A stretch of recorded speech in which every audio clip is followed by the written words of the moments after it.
면세점의 수익이 늘어난다고 하면은 비행기 그만큼 사람 탄다는 거네? 그래서 제가 대한항공을 준비를 했습니다. 자, 대한항공 같은 경우에는 여러분들도 아시다시피 그래, 대한항공은 비행기를 타고 해외로 나가는 그런 기업이다 라고 생각을 했잖아요. 그죠? 21년도 반기 사업보고서에서 이것만 딱 보면은 얘는 무슨 택배업체야. 왜 화물이 77%? 게다가 2019년도부터 이 화물에 대한 비중이 점차적으로 늘어났더니 이제는 거의 77.4%까지 올랐어요. 코로나 때문에 사람들이 국내선과 국제선을 못 가니 2019년도 기존에 있었던 화물선을 77.4%의 판매가 나올 정도로 늘렸다라는 거, 그게 굉장히 의미가 있다라는 거죠. 그래서 대한항공은 지금까지 돈을 벌 수가 있었어요. 그런데 최근 근래 들어서 좀 많이 떨어진 부분이 있죠. 왜냐면 국제유가가 오늘 82달러까지 올랐어요. 상대적으로 이것 때문에 피해를 보는 업종이 바로 항공주들이 조금 힘을 못 쓰고 있죠. 왜냐면 지금 완전 리오프닝이 된 것도 아니니까요. 자, 먼저 8월 17일입니다. 2분기 영업이익에 대해서 발표가 나왔는데 이 부분이 예상치 상회를 했어요. 국제선 회복은 미비하지만 화물에 대한 여객기를 굉장히 많이 투입을 하면서 물동량 증가에 대응을 하고 있죠. 실질적으로 이 부분 같은 경우에는 제가 잠깐 작년 코로나 때 이제 실적 발표를 하면서 대한항공에 대해서도 잠깐 얘기를 했는데 그때부터 이제 대한항공이 화물 여객기를 굉장히 많이 늘렸어요. 그러면서 영업이익 컨센서스를 좀 되게 좋게 만들었죠. 글로벌 경기 회복이 이뤄지고 있고 해운 운임이 급등함에 따라서 반사이익이 그래서 작용을 하고 있고 3분기 여객 수요는 역시나 기대가 어려워요. 왜냐면 이때만 하더라도 팬데믹이 오네 마네, 뭐 제2유행이 오네, 뭐 델타 변이 바이러스, 뭐 뮤 바이러스, 뭐 이런 식으로 막 2차, 3차 변이 바이러스가 막 이슈가 됐기 때문에 이때 당시만 하더라도 3분기 여객기에 대한 수요가 어렵다 라고 전망을 했었던 시기고요. 그리고 물동량과 운임은 그래도 좀 견조하게 유지가 될 것이다. 왜냐면 사람들이 해외여행을 안 가니까 그래도 해외에 있는 직구는 되게 많이 하셨잖아요. 결과적으로는. 급유 단가 상승, 이때도 급유 단가가 상승이 되었어요. 그래서 연료비 같은 경우에는 8월에도 132.8% 증가를 했는데 이번에도 이만큼 올라갈 것 같아요. 그래서 고정비 절감 노력을 통해서 비용을 통제하고 있다 지금 현재, 이렇게 얘기를 하는데 이게 지금 한계에 부딪히지 않았나 싶습니다. 자, 그 다음에 2분기 서프라이즈 나왔다. 역시나 8월에 2010년 이후에 여기를 딱 봤었을 때 2분기는 10년 내 최대 영업이익을 달성했다, 역대 최대였다 얘기를 하는 거죠. 16대의 여객기를 제거를 하고요. 그 다음에 화물을 그만큼 늘렸어요. 그래서 2분기 화물 공급을 작년도 대비해서 21.3% 늘렸다라는 거고요. 그리고 화물, 항공, 수송량 기대치를 상회를 하고 호텔 사업 부분, 여기도 이제 호텔이 있어요. 호텔 사업 부분에 적자를 축소를 했고, 그리고 연료비는 어쩔 수가 없지만 영업비용을 그만큼 절감을 했다. 그래서 2분기 항공화물 매출액은 1조 5,108억 원으로 작년도 대비해서 23.2% 역대 최대 매출을 달성을 했다라고 얘기를 하는 겁니다. 유상증자와 영업 현금 흐름 개선으로 상반기에는 21조 원의 차입금을 상환을 할 것이다. 이때 대한항공이 유상증자 했었죠. 그래서 어쨌든 이 금액이 2조 1조 원 정도 들어와가지고 이 부분을 이제 현금 흐름을 좀 개선하는데 도움을 줄 것이다. 그리고 하반기 아시아나항공 인수를 성공적으로 마무리하고 그다음에 이제 코로나 국면에 완화가 되었을 때 국내 유일의 FSC가 되는 거죠. 그래서 위상 강화가 되고 프리미어가 올라갈 것이다 라고 전망을 하는 것이죠.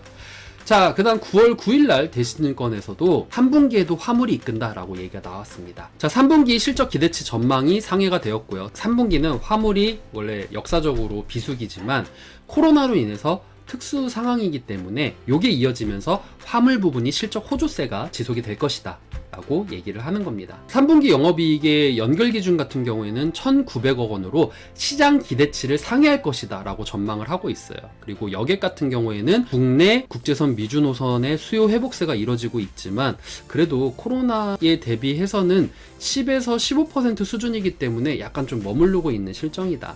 그리고 이자 비용 및 아시아나 항공 증자에 필요한 자금이 약 1조 원인데 요게 이제 송현동 매각에 따른 현금을 유입을 하면은 요거 이제 감안했었을 때 추가적으로 5천에서 1조 원 정도 수준의 차입금이 감소가 될 것이다 라고 얘기를 하고 있는 겁니다. 동사의 화물기 23대와 그리고 화물 전용 여객기 16대 운영으로 3분기 항공 화물 공급은 전년도 대비해서 20%로 수송은 25% 그리고 여객 운임 같은 경우에는 작년도 대비해서 23% 올라갈 것으로 전망을 하고 있습니다. 이제 최근에 리포트가 나옵니다. 10월 7일 날 대신증권에서 리포트가 나오는데요. 항공 화물 호조와 그리고 여객 회복이 이뤄지고 있다라고 얘기를 하는 거예요. 항공 화물 부분 같은 경우에는 사업량이 증가가 되고 여객 운임의 강세가 지속되고 있고 그리고 3분기 화물 비수기지만 코로나로 인해서 특수 상황이 이어지면서 화물 부분이 실적 호조세가 지속이 되고 있습니다. 여객 부분 같은 경우에는 좀 회복세가 미비하지만 절대적으로 탑승률이 낮은 상황에서 수요가 점차적으로 증가가 되고 있죠. 그러면은 여기에 따른 영업 레버리지 효과는 늘어날 수 있을 것이다 라고 얘기를 하는 거고요. 원화 약세 및 그리고 유가 급등 요게 좀 이슈가 크죠. 그래서 이 항공사의 위기로 올 수는 있겠지만 그럼에도 불구하고 4분기 화물 성수기 효과 그리고 4분기 때 여러분들 뭐 있어요? 블랙 프라이데이 그리고 크리스마스 이런 거 생각하면은 화물은 4분기 때 성수기 3분기 때는 비수기 이렇게 볼 수 있는 거예요. 그래서 여기에 따른 효과 그리고 여객 부분은 수요 회복을 할 것이다. 왜냐면 이제 리오프닝 시작하면은 위드 코로나 진행하면은 사람들 이제 수요 폭발할 거잖아요. 그런 거 감안하면은 주가가 견조하게 갈 것이다 라고 전망을 하는 거죠. 대한항공의 3분기 실적 같은 경우에는 연결 기준 매출액이 2조 2762억 원 전년도 대비해서 47% 올라갈 것이고 영업이익은 3분기 때 3100억 원으로 흑자 전환할 것이래요. 주가에서 엄청나게 주목을 받고 엄청나게 뽑아내는 거는 바로 흑자 전환이잖아요.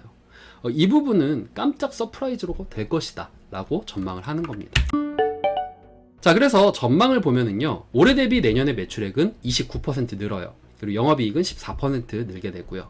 근데 조금 걱정하는 거는 이거예요. 연결하고 별도가 같이 있어가지고 좀 이거는 참고를 하는 부분이지만 어쨌든 퍼센트, 증가되는 퍼센트만 딱 계산을 한다라고 하면은 대신이 굉장히 보수적이긴 하지만 3분기 때는 좀 안 좋은 성과를 보이긴 해요. 물론 얘가 마이너스 80을 찍었기 때문에 80%를 찍어서 얘네들 다 깎아먹는 부분이 있어서 마이너스 12% 나오긴 했지만 어쨌든 얘가 플러스 0%나 아니면 5%, 10%라 하더라도 1, 2분기 상승률에 대비해서는 현저히 낮은 수치예요. 그러니까 3분기 때는 뭐 아무리 좋다 하더라도 이 유가에 대한 부담이라던가 이런 것들이 있기 때문에 아무리 뭐 날고 긴다 하더라도 화물은 3분기 때가 비수기이기 때문에 이런 거를 좀 감안한다라고 하면 3분기 때 성적은 안 좋지만 그래서 3분기 때 실적 발표 나오면은 영업이익이 예를 들어서 정말 여기 나온 대로 흑자 전환이야?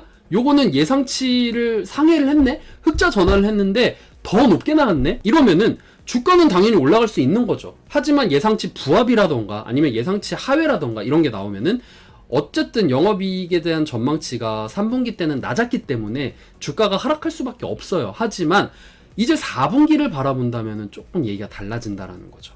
물론 대신증권에 대해서 여기서 좀 높게 잡았다가 이거 아닌 것 같은데 해가지고 9월에 좀 낮게 잡은 부분이 있어요. 근데 이런 걸 감안한다 하더라도 얘도 만약에 0%라 하더라도 그래도 12% 여기보다는 조금 더 나아지고 그리고 수요도 늘어나고 원유 가격이 지금은 82달러긴 하지만 만약에 증산이라던가 다시 멕시코가 회복을 한다라던가 이러면은 다시 원유 가격이 안정될 수도 있는 부분이기 때문에 이런 부분들을 본다라고 하면은 4분기 때는 조금 긍정적으로 바라볼 수 있지 않을까라고 조심스럽게 생각을 합니다. 어쨌든 간에 위드 코로나 갈 거잖아요. 그럼 사람들이 위드 코로나로 간다라고 하면은 이런 걱정을 할 거예요. 지금 다 화물기로 바꿨는데 국제선 국내선 사람 태우는 걸로 바꾸는데 시간이 걸리지 않을까요? 실질적으로 그 질문을 3프로TV에서 이제 해주셨어요. 2프로님이. 여기서 나온 답변은 그냥 의자만 붙이면 되는 거니까 문제될 건 없다라고 얘기를 하더라고요. 그러니까 시간이 그렇게 오래 걸리는 건 아니기 때문에 수요는 폭발을 할 것이고 거기에 따라서 대한항공도 여기에 대비를 많이 하게 되면은 매출도 바로바로 늘어날 수 있지 않을까라는 생각을 하게 됩니다. 자, 그래서 적정주가 바라보면은요 5년간의 PER, 평균 PER을 봤는데 17년도밖에 없었어요. 그래서 이거 구하면은 31,000원 정도 나오고요. 21년도 EPS 곱하기 21년도 ROE를 구하니까 주가가 어려웠던 부분들도 없지 않아 있었기 때문에 680원밖에 안 나오더라고요. 그리고 목표 시가총액을 통해서 상장 주식 수를 나누면은요 27,270원인데 목표 시가총액하고 적정 주가 같은 경우에는 목표 주가를 좀 상회한 부분이에요, 지금은. 하지만 이제 3분기와 4분기 때 수요를 좀 보시면서 접근을 하시면은 좀 좋지 않을까라는 생각을 하게 되었습니다.